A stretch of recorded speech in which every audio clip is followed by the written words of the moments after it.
You know, we've all been there. The endless war over the office thermostat, the fight for the AC remote at home.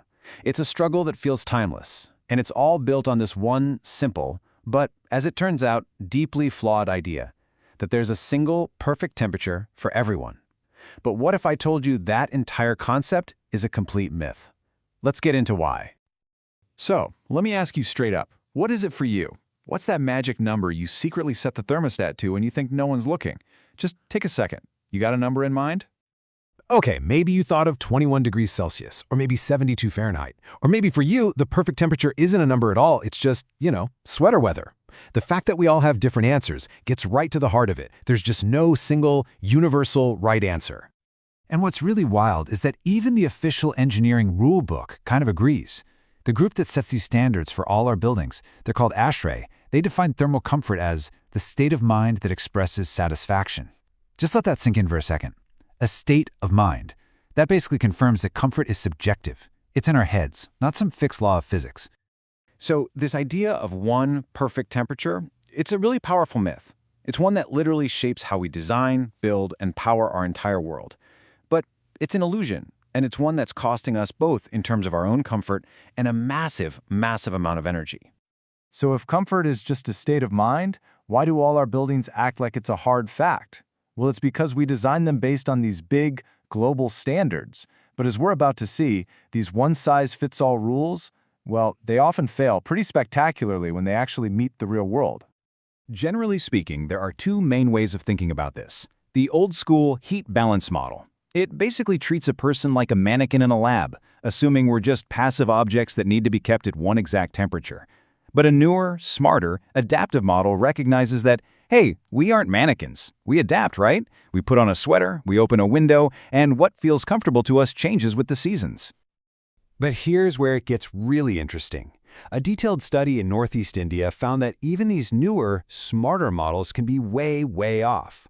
Just look at this data from January. The standard model predicted that people would need it to be around 18 degrees Celsius to feel comfortable.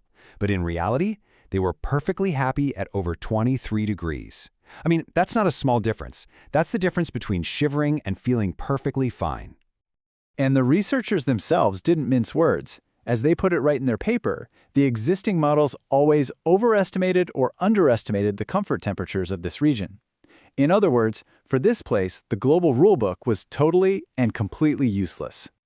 So, this massive failure led them to ask a really basic question. If the global models are so wrong, then what's right? To find the answer, they launched this fascinating study, looking at the region's traditional homes, the ones ventilated by nature, not machines.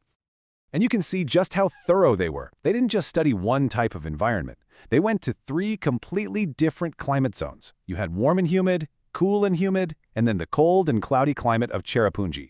And this diversity, that was absolutely key. And they did more than just ask people, hey, how do you feel?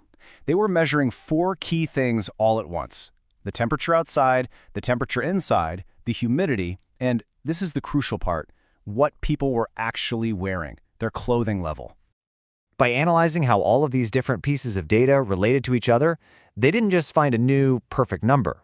No, they discovered something way more powerful, a whole new adaptive formula for figuring out what comfort really is.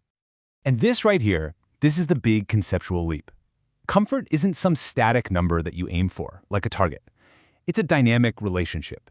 It's a function of all 4 of those things, the outside, the inside, the humidity, and our clothes, all working together. You could almost say it's a conversation between our bodies, our buildings, and the world outside. So, the million-dollar question, did this new local formula actually work? Well, the results are just astounding. I mean, look at this. In every single climate zone they studied, their new model predicted the actual comfort temperature almost perfectly.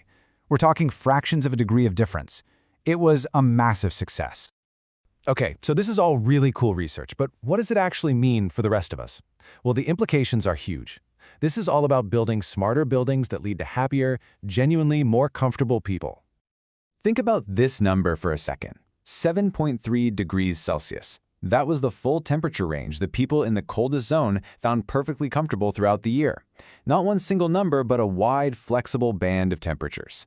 It just proves how incredibly adaptable we humans really are.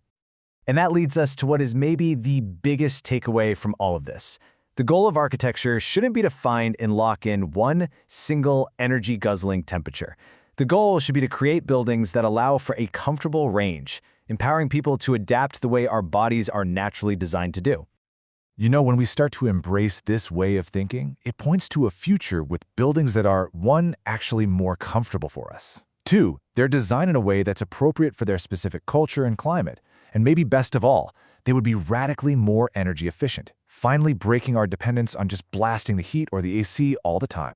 And all of this brings us to a final, much bigger question. If we stop thinking about comfort as a number we have to force on a building, and instead start seeing it as a conversation with our environment, how does that change not just how we build our homes and offices, but how we design our entire future cities? Now that's something worth thinking about.